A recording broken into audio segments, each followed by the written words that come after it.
జనగామ జిల్లా జఫర్గఢ్ కేంద్రంలోని సామాజిక ఆరోగ్య కేంద్రంలో ప్రభుత్వం వైద్య ఆరోగ్య శాఖ నూతనంగా ఏర్పాటు చేసిన డయాలసిస్ కేంద్రాన్ని ఎమ్మెల్యే రాజయ్య ప్రారంభించారు.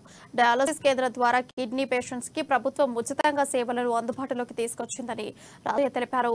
స్టేషన్ గణపూర్ నియోజకవర్గంలోని కిడ్నీ పేషెంట్స్ ఈ డయాలసిస్ సేవలను సద్వినియోగం చేసుకోవాలని సూచించారు. స్టేషన్ గణపూర్ నియోజకవర్గానికి 100 పడకల హాస్పిటల్ మంజూరు కావడం తనకు గర్వకారణంగా ఉందని రాజయ్య పేర్కొన్నారు.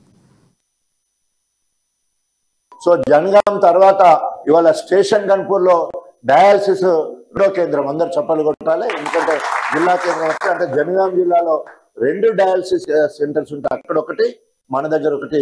మరి తన్నీర్ హరీష్ రావు గారు పోయిన వెంటనే మంజూరు చేయడం జరిగింది. అయితే నియోజకవర్గ కేంద్రంలో ఉండాలి. నియోజకవర్గ కేంద్రంలో అకామిడేషన్ చాలా తక్కువ ఉంది.